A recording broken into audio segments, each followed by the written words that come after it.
మనుషుల ప్రేమలు మాటలకి చాలా గొప్పగా ఉంటాయి, కొన్నిసార్లు చేతల దగ్గరకు వచ్చేసరికి చాలా తక్కువ, చాలా చీప్ గా కదండి. అందుకే ఒక వ్యక్తి ఏమన్నాడంటే, మానవ బంధాలన్నీ ఆర్థిక డబ్బుతో ముడిపెట్టబడినా నీ దగ్గర ఏమైనా అవసరం ఉంటే మామూలు ప్రేమ ఒలికించరు, బహుగా ప్రేమ. అప్పుడు అనిపిస్తుంది, ఇంత ప్రేమ ఎక్కడి నుంచి?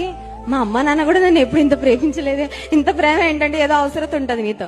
అవసరం తీరిపోయాక మొహం కూడా కనిపించదు. అవసరం తీరాక నీ ఫోన్ కూడా ఎత్తరు.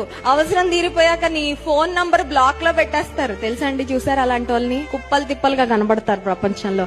అలాంటి వ్యక్తులు అవసరాల కొరకు వాడుకొని అవసరం అయిపోయిన తర్వాత టిష్యూ పేపర్ లాగా డస్ట్బిన్ లో పడేసే వాళ్ళు చాలా మంది ఉన్నారండి. నీతో నాతో ఎలాంటి అవసరం లేదు, దేవునికి మనతో అవసరం లేదు. గాని దేవుడు మనల్ని తన పోలికలో తన రూపంలో చేసుకున్నాడు కాబట్టి నిన్ను నన్ను ప్రేమించి ఆయన ప్రేమను చూపించడానికి తన సమస్తాన్ని విడిచిపెట్టి ఈ లోకానికి ఆయన దిగి